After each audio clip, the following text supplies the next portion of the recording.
So we're out to check the rape, but we're going fertilising at the same time. Dan has come for some company. It's almost like he missed me.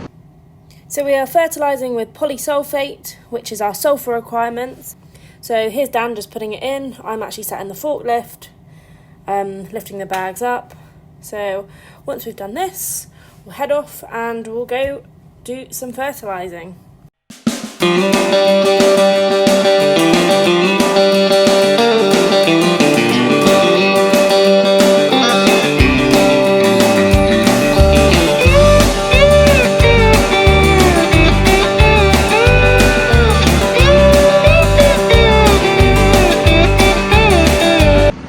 Actually found an issue with the field. I don't know if you can see. So this bit's clean, and then that bit is full of volunteers from last year. What's happened, Dan? It looks like some bad sprayer driving. So we've started it off with it badly mixed, so not turned on, driven up the field, and as it started, the chemical worked into the boom. You can see it started to take effect.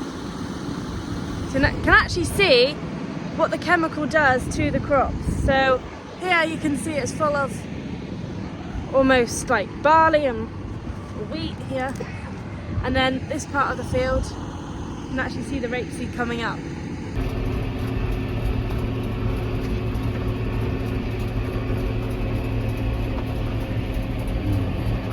There is rape here, there's a lot of bloody broadleaf wheat there. Hope it makes it.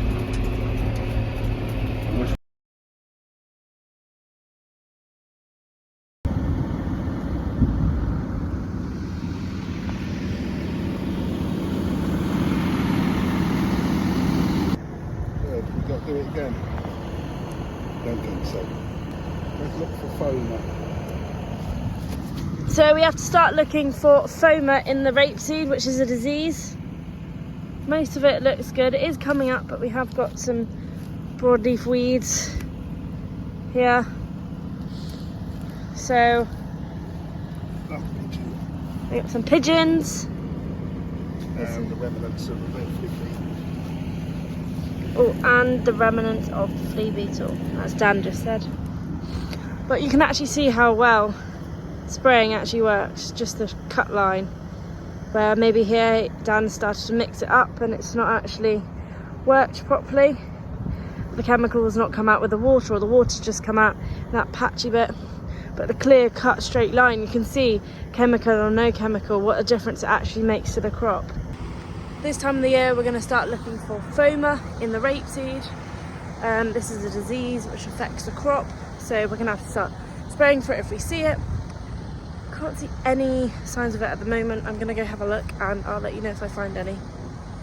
Got some thistles, some mayweed. So we'll spray that with a broadleaf weed herbicide to get rid of it, or damn well, because I'm not here. You can see the remnants of the crop last year, slowly dying. It's going yellow. This is where the combine rows of straw would have been. So just the stuff that's come out the back. And now it's turned into volunteers, but we have sprayed it, so it's dying slowly. I'm gonna put the tennis ball.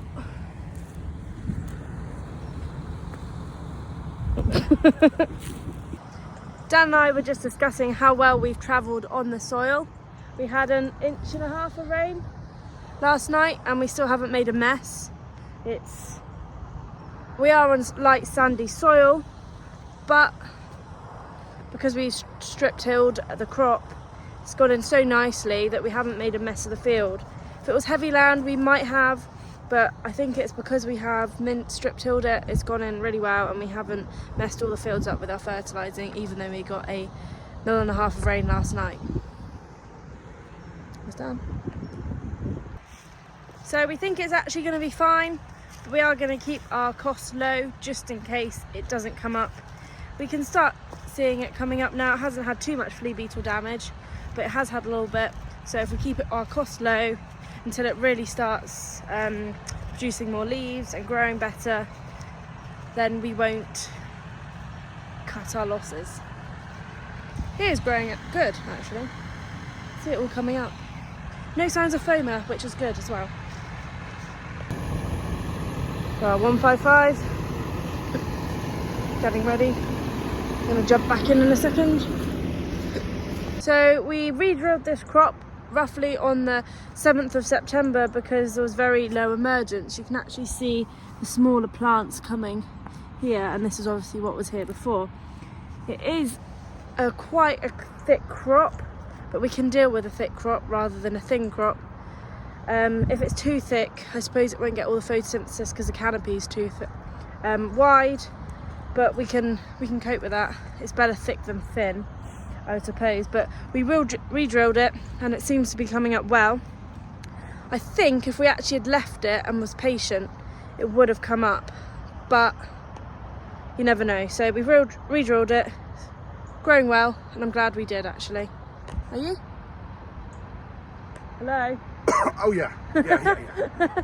Hope so. You can actually see the polysulfate here, where it's gone on.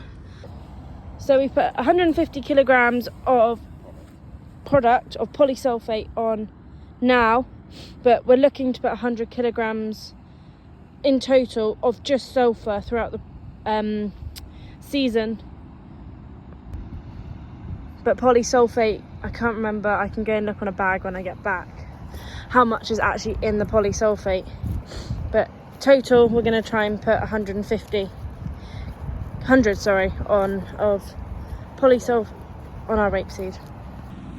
So this is where it's over thick, so this could actually be a drill man problem where too much seed was put in and it actually kill itself off because all the nutrients in the ground has been taken up by too much of it. So it's actually going purple. Can you smile? Yeah, they smiling.